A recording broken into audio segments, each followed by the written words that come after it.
mark, and people are going to be people. Yeah.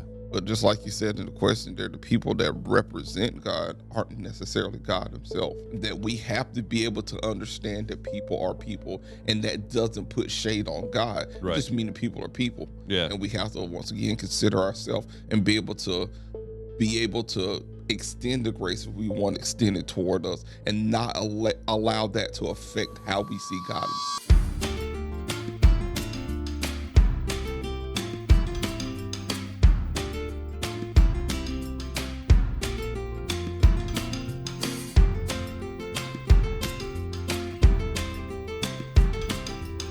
Hello, welcome to the Midweek Move podcast. It's the place, the podcast where we examine the scriptures in context and ask ourselves what is happening here today, ladies and gentlemen. Joining me at the bright table of bright lighting is Carlos Renfroe. How you doing, man? Hey guys, you miss me? I have missed you. Yeah, this is cool. This is always fun. It's been a great several weeks. We had our teenagers doing a film school, and they took over the Midweek Move, and they asked some great questions. They knocked it out of the park. They did a great job. I was so proud of them. Every one of those students who did a Midweek Move, they were actually responsible for editing their own Midweek Move. That's beautiful. That was part of the process. Now, everyone else helped with the setup and getting things going, but they were each responsible for editing their own podcast. That's a great deal, because I don't know how to do any of this. That's not true. You know how to do a podcast. You did podcasts before. I mean, to this extent, the videography. No, the videography. That is not my thing. Well, next time in our film school, Carlos is going to be learning a few things. Maybe I'll drop in the kids to teach me. But guys, we've been going through this journey. We're nearing the end of the book of Acts. Yeah, we're getting to the close. We're getting to, man, honestly, we get to the point of the book of Acts where more and more it just feels like we're watching a movie. Yeah. Like this is some like intense drama. I this is going to date me, but I keep thinking about TNT. We know drama. Wow. yeah, just a little bit. So, but this is what we're about to go through today, guys. Acts 23. This is some dramatic stuff happening and some like espionage, covert stuff taking place at the same time. If anybody ever says the Bible is boring, they're not reading what's taking place. Their eyes aren't open. Yeah. They got stuck at the book of Numbers, and that's as far as they went. Right. Yeah. Don't give up. Don't get discouraged. Yeah, exactly. So, but here we are. Paul is again. He's being asked a lot of questions, and he's standing before a council. That's where we left off last week with Hadley, who did a great job. Super proud of her. She's watching today, and Paul is. It's getting wild. I'll just pick up here in verse 1. In looking intently at the council, Paul said, "Brothers, I have lived my life before God in all good conscience." And the high priest Ananias commanded those who stood by him to strike him on the mouth. Then Paul said to him, "God is going to strike you, you whitewashed wall. Are you sitting to judge me according to the law, and yet contrary to the law, you ordered me to be struck?" And those who stood by him said, "Would you revile God's high priest?" And Paul said, "I did not know, brothers, that he was the high priest. For it is written, you shall not speak evil of the ruler of your people." So, again, lots of drama taking place here. Stout. So, Paul is he's defending himself. You know, he doesn't just claim his innocence. He also points out his own conduct is evidence of his conscience. He's not done anything out of step. He's not done anything inappropriate. And even while his accusers attack his integrity, he's using his past to kind of beseech him. He's still going, "No, I've not done anything wrong." And in verse 3, Paul snaps back inappropriately at the leaders when they tell him to smack him in the mouth. Yeah. And I appreciate it because Paul realized, oh man, I stepped out of line when we realized who it was. I messed up. Yeah, which it brings up an interesting conversation about, like, you know, what do you do when you have those leadership situations take place? Which kind of brings me into some of the questions I have for you. You know, we're kind of this era of cancel culture. And you got digital receipts about, you know, what you said, what you didn't say. It never goes away. It never goes away. And a lot of times it's taken out of context and stuff like that. How do you maintain a clear conscience when your past and your beliefs are being weaponized against you by people who claim to have a moral high ground? The high priest was claiming to have a moral high ground. Yeah, he was. And he stepped out of line even himself. But how do you handle that? That's funny. The high priest claimed to have a moral high ground, but it was the high priest in the Sanhedrin who And Paul saw David, the one that commissioned him to do the things that he was doing to even get him into that position to Right. start with. So that's another weird wrinkle in this thing. Right. You know, this guy is now on the other side of what they had told him to do to begin with, and now they're going to use his past against him when they were a part of that past. Right. Exactly. But the good thing about being a believer, about being a born again believer, is that cancer culture is the thing of the world, but grace is the thing that God gives. Yeah. And so we have to learn to rest in the fact that part of my testimony is the fact that I've changed. Yeah. Part of my testimony is the fact that I have a past. Yeah. Yeah. And these things, if I'm here or in this situation, in the circumstance, because I've obeyed God, is that I'm not in it to win it. I'm in it to honor Him. Yeah. Yeah. And really, one thing that honors God is His ability to change us from what we used to be. So there are people that will want to use your past, and will want to use your failures to point to the fact that you should be canceled or you shouldn't be qualified to whatever. But that very thing is what. Not that it's a great reflection on you, but what it is a reflection on the goodness and the grace of God, because God is able to forgive you and bring you to a different place in spite of that. Yeah. So if you're there to honor the Lord, then that thing they want to use as a pejorative against you Right. really points to the goodness of God. Exactly. Exactly. Now they're attacking Paul with a variety of things coming after him, saying that what he's saying is inappropriate, even though everything he said is not inappropriate. Right. And so keeping that context, it is a matter of like they're accusing him of breaking laws and stuff that he just simply didn't do. But it does bring into the conversation also about our clear conscience once we're on the side of the cross. Obviously, what are we doing? How are we doing this? There are a lot of people out there that I know that, man, they messed up. Yeah, they did. But they're under the blood of Christ. They've been forgiven. There's some conversation about that, though. I've seen in recent years about you'll have some person who does something really stupid, and that haunts them for the rest of their lives. of course, yeah. And people have brought that up, trying to say they're not qualified to do certain things. How do we balance it out with people with the whole restoration aspect? Or again, we're going off the path of the chapter, obviously. But how do we restore people appropriately, and not necessarily just to do ministry, but just as a person as a whole? Right, and I think the Bible gives clear instruction on things like that. It talks about restoring a person, with love and considering yourself. The Bible gives in several areas. We talk about things when it comes to like even church discipline, Matthew 18 model. Right. There are places all over the Bible that talks about, okay, when things go wrong, when the person is messed up, this is the path that you take Right. For restoration. This is what qualifies a person. This is what disqualifies a person. Right. This is how you take time to restore somebody, and you consider that person not an enemy, but you consider that person a brother. And the Bible talks about that over and over again, and particularly in the New Testament as it concerns to the church. But my advice is just to always go to the scripture. Yeah. Always go to what was laid out for us by the people that wrote this book, and the people that lived in the model for us. This is what you do when a person sins. This is what you do when the person is out of the bounds of what should be allowed in the church, or a person has a past. The Bible gives clear instructions on the ability to restore that, and disciple the person, have them walking dignity and grace. Right. And God. And I just don't ever believe that God is done with a person. Right. How do we help people through that process, though, who maybe are struggling with that whole, like they see the person, but they see the past they've done, and perhaps there's a level of, I've forgiven you, but they're still holding it over their head. I've seen that taking place many times over the years. Many, many, many, many years ago, I knew a couple that they were in a situation, and there was a bitterness that was there. Yeah. How do we help somebody heal with that bitterness? I like what Jesus talked about in Matthew chapter 6 when it talked about that you can't forgive men their trespasses, that God's not going to be able to forgive you your trespasses. Right.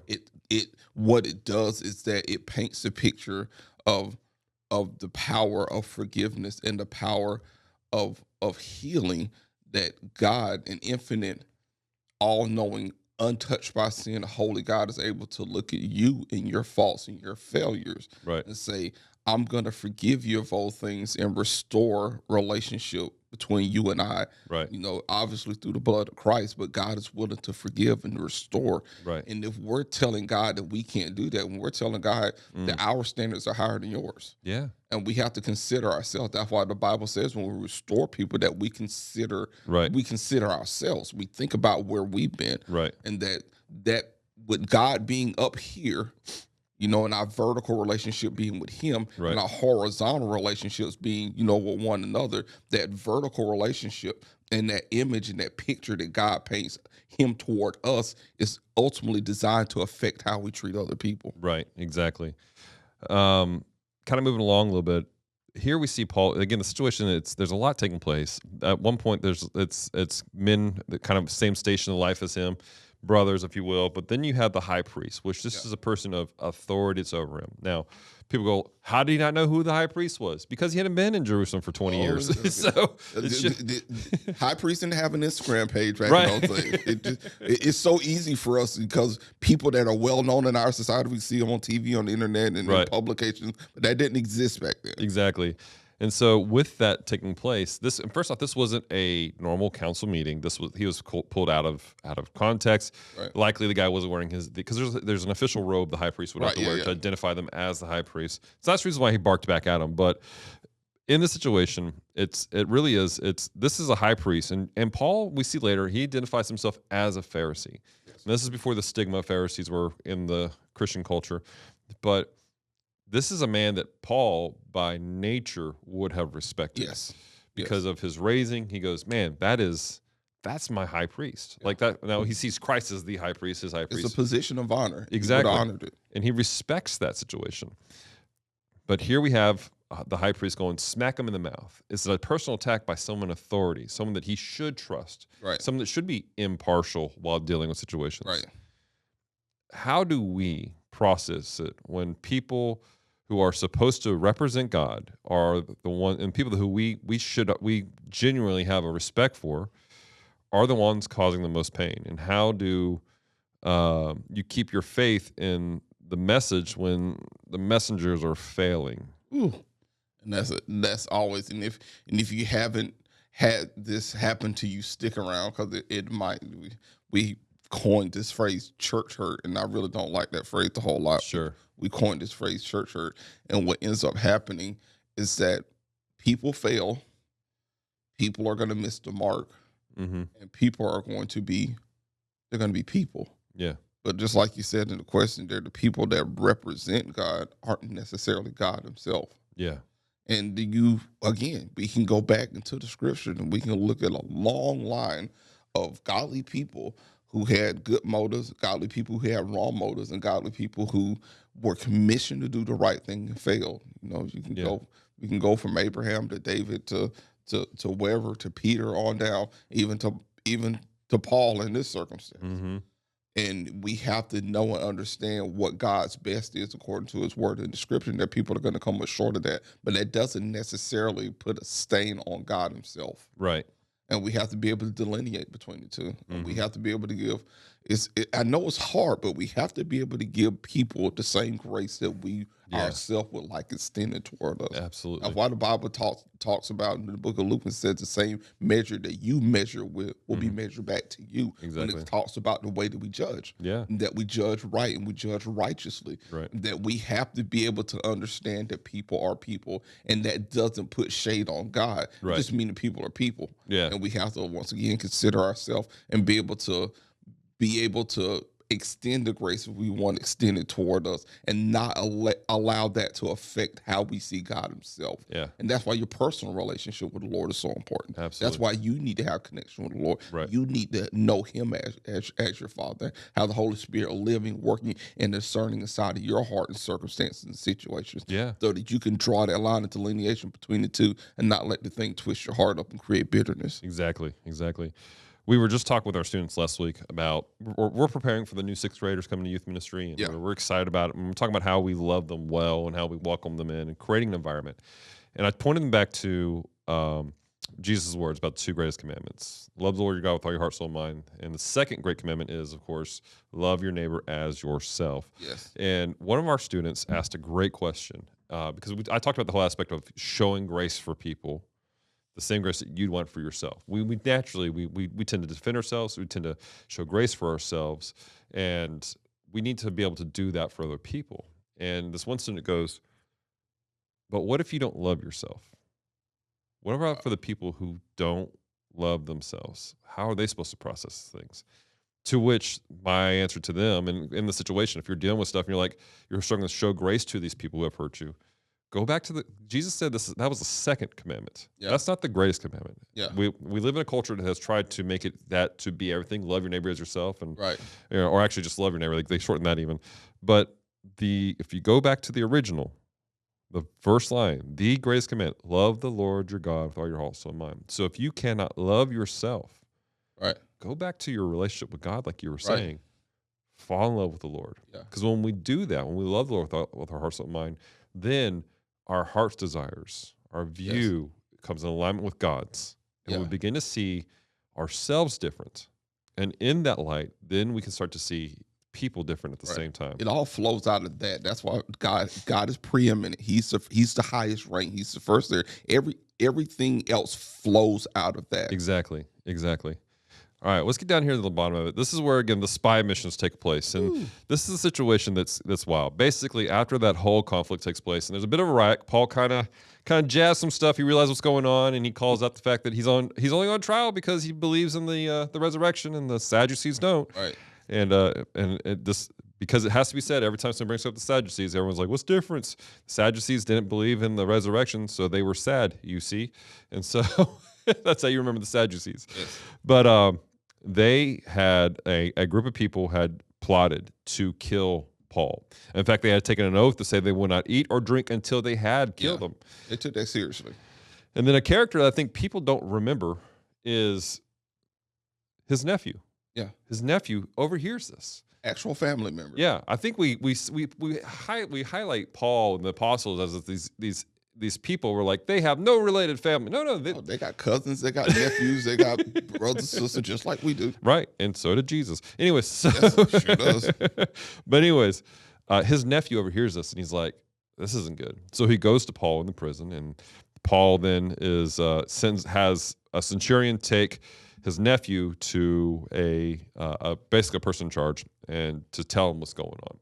This guy in charge is freaking out a little bit because there's a kind of a double-edged sword taking place here, and it's something we got to keep in mind. Paul is Jew, but he is also a Roman. He's a Roman citizen. So what happened was Paul being on trial. The only reason why things are going as civil as it is because the Romans were like, we can't let you just die. Yeah, because that would be bad for us as Romans. We got to keep order. And so the guy in charge, he's like, this isn't good. So he gets a battalion of people to escort Paul from the prison to the governor Felix to basically be under protection, but also continue stuff. And he explains, he goes, there's this guy, he's Jewish, but he's also Roman, and I didn't want to ruffle feathers, so I let them try to figure it out, but they're going to kill him.